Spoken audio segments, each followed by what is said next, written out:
ঈদে কিন্তু 3-4টা সিনেমা আসছে, কিন্তু মানুষ 2টা সিনেমাকে বেশি প্রাধান্য দিচ্ছে।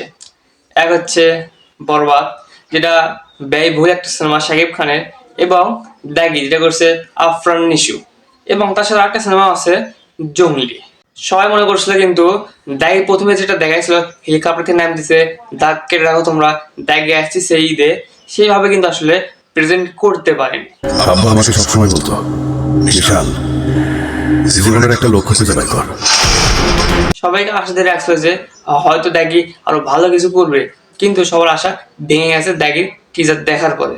আর বরবাদের টিজার মেহেদী হাসান হৃদয় নাটক করতো, কিন্তু সে নাটকের প্রডিউসার ছিল, সে কিন্তু নাটক নির্মাণ করতো।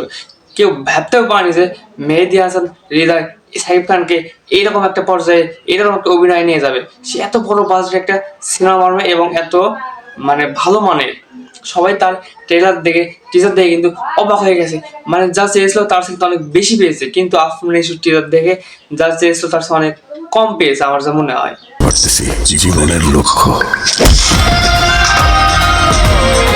আর কখনোই আফরান নিশুর সাথে শাকিব খানের তুলনা করা যাবে না, কারণ শাকিব খান কোথায়, আফরান নিশু কোথায়। জেলের দাগ একবার যা লাগছে সেই দাগই।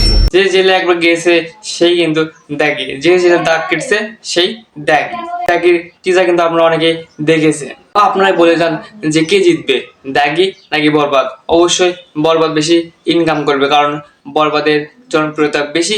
বরবাদ কিন্তু দেখতেও ভালো হয়েছে, একটা পরিপূর্ণ একটা ভালো সিনেমা হতে যাচ্ছে বরবাদ।